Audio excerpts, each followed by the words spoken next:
It's me again. So this is like the promo CD for the Lilith Fair back in '98. Yeah, and here I had it upside down. See. So anyways, I got this promo CD during the summer of '98 at the Lilith Fair in San Diego over at the fairgrounds. So, anyways, it also had like that one song from Dido, Thank You, there, because that was another one that got popular around the end of the '90s of that sort. So, anyways, it was one of the concerts that I'd gone to, as far as that goes. So it's one of like the first ones where it was just where it's a bit more grown up act rather than like going to like a Sharon Lewis and Bram concert. But those were like my first concerts that I'd gone to. It was like Sharon Lewis and Bram over at I think it was like the Balboa Theater, or it was the Spreckles Theater, I can't even remember. And then also at the Wiltern Theater. And that whole story was with the first one, my brothers were forced to tag along at that point. And then they didn't really like it because they were kind of a bit too old for it, because one of them was already like 11 or 12, and the other one was already about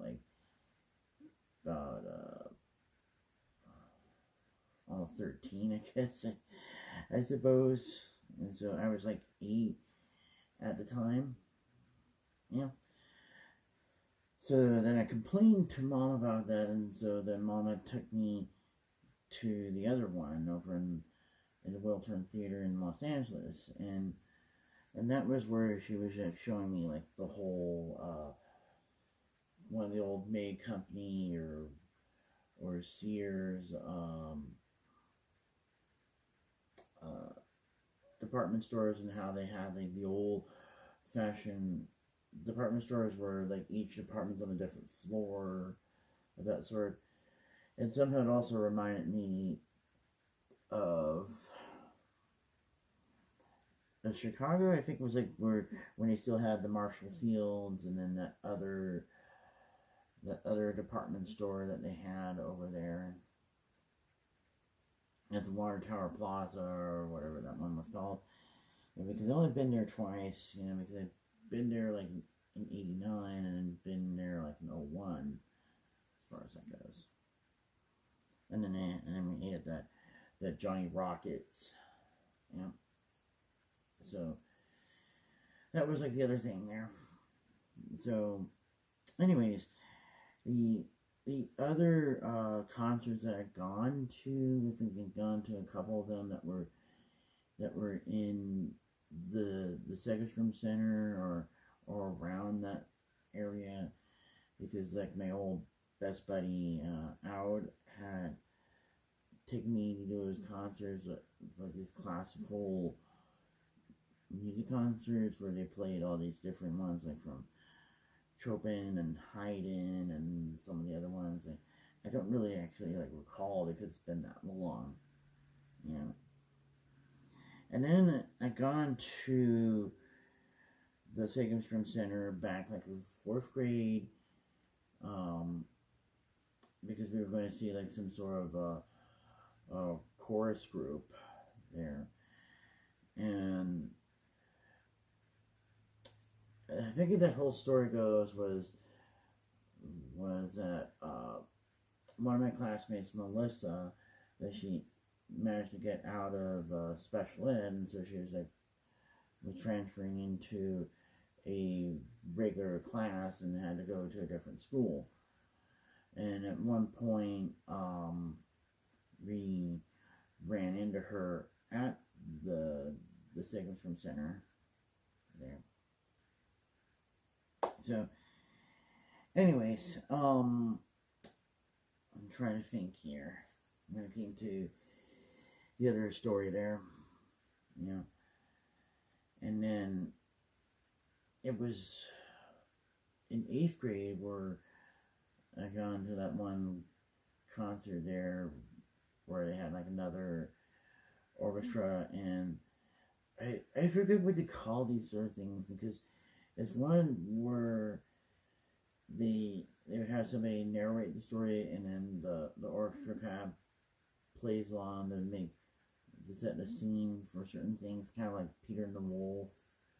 And I forgot the name of the story. It's something that had to do with like some sort of dragon or whatever it was, because it was something that Mr. Silverman, my 8th grade band teacher, was showing that kind of stuff. And that was kind of like the whole story about, you know, when I was doing my spring cleaning and I found that one shirt that I had that made me think of that one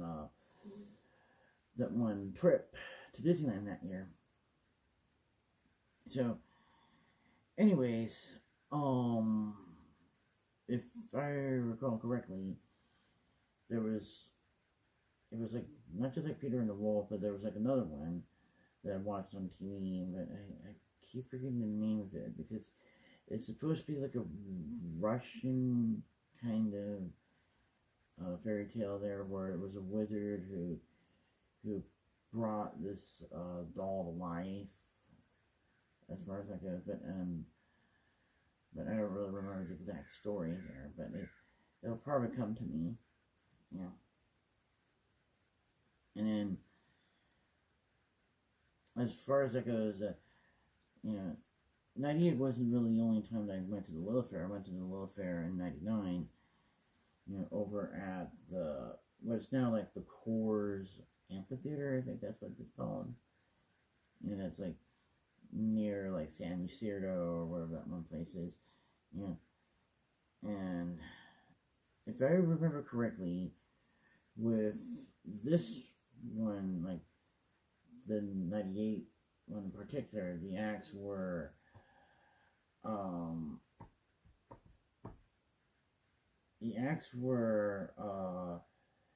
Erykah Badu, and then it was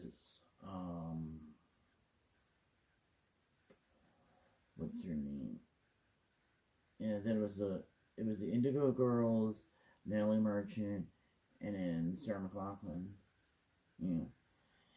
And I think the concert was about like 4 hours, so it was like each of them had an hour or 45 minutes to do their whole entire set, and so they would do their signature song at the end, you know, like where Erykah Badu would do the song Tyrone. And, you know, as far as that goes. And then, the Indigo Girls would do like the Sunny Side of Life song, you know. But it was one of the things that I commented about in that concert, because there was this one woman that kept dancing to her seat the entire time, and then someone had like brought out a lighter and was like doing like a little flame kind of dance or whatever they do it, you know, when the Indigo Girls were around on the stage. And then the second Lilith Fair concert, it was the acts were Luscious Jackson was the opening act. Then was the Dixie Chicks, or the Chicks now, and then Sheryl Crow, and then Sarah McLachlan as the closing act. Yeah. But this time it was like my brother and two of my aunts were there, as far as that goes. And then one of the funnier memories was when we were leaving, my brother goes, "Yeehaw!" And then everybody starts mooing, like moo, moo, moo, moo, moo, moo, and then it stopped, and everyone going, "Oh!" it made me think of this one commercial where I think it was either like it was a lineman that was that they were looking at one of the lines, and or it might have been the either worked for a phone company or it was a cable company. I can't even remember.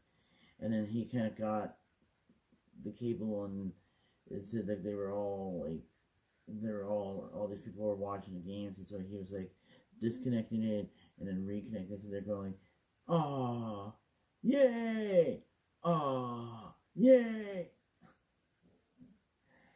and somehow it was making me think of the original Darkwing Duck, yeah,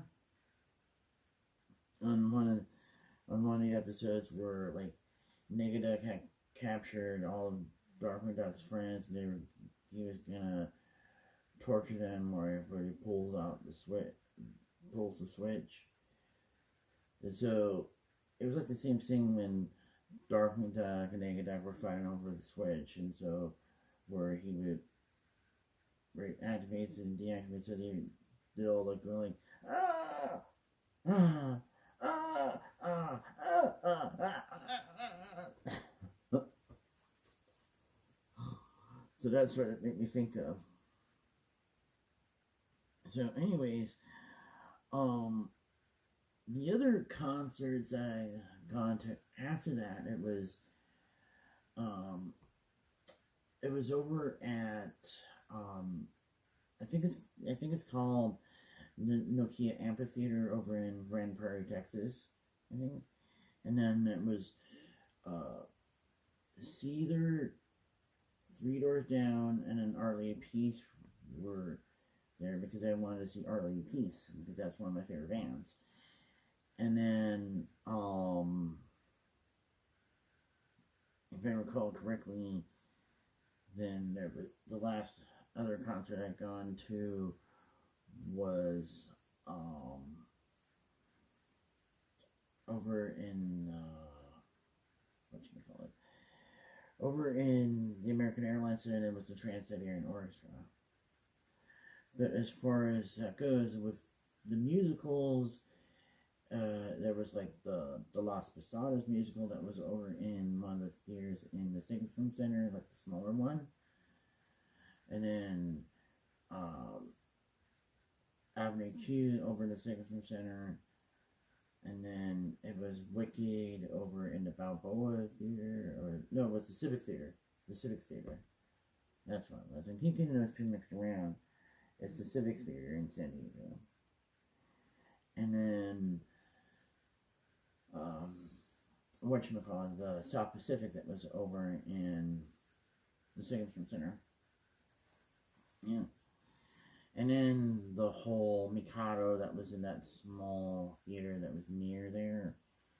You know, and that was the one that Mom had said that Grandma had participated in the Mikado, if I remember correctly. And then the other story was, now that I'm beginning to think about musicals at that point, was, is that, in a way, I would do that periodically when I was a bit younger, where I would imagine people started breaking out in song, and someone said it was like their Broadway moment. You know what I mean? And if I recall correctly, that was one of the other things that I would say is like a mental music video is when I hear a song, I start visualizing in my mind's eye of what the music video would be like based on my interpretation of the songs and the instrumentation and the lyrics and all that. Yeah. And it's like for now, it's like I was like starting to visualize what it would be like if like my life as like a musical at this point. You know, so there would have been certain numbers of me by myself, and there being like a number with me and mom, or one of my brothers, or both of my brothers at that point. And then depending on like some of the other things that they were going through, as far as like mom missing dad in a way, and there could be like some sort of thing where like mom's having like a duet with dad and spirit and all that, or with one of my brothers having to take a break from his girlfriend because she was dealing with a lot of things, emotionally and all that, because of the fact that her normal meter is broken and needs to like readjust to know what it's like to have a normal relationship and a healthy relationship. Yeah. And so there could be like um, numbers where he's by himself pining and all that, or like that kind of duets and all that. And then of course with me, it could be a duet or with my new friend, and or a number with him by himself, and expressing some of his inner desires and all this of, not sure what he wants to do with me, but feels something, I don't know, that sort of thing. So I guess that's kind of a bit more complicated there. So anyways, I hate having to kind of cut this here, but I've been like talking for about almost 17 minutes. So anyways, talk to you guys later.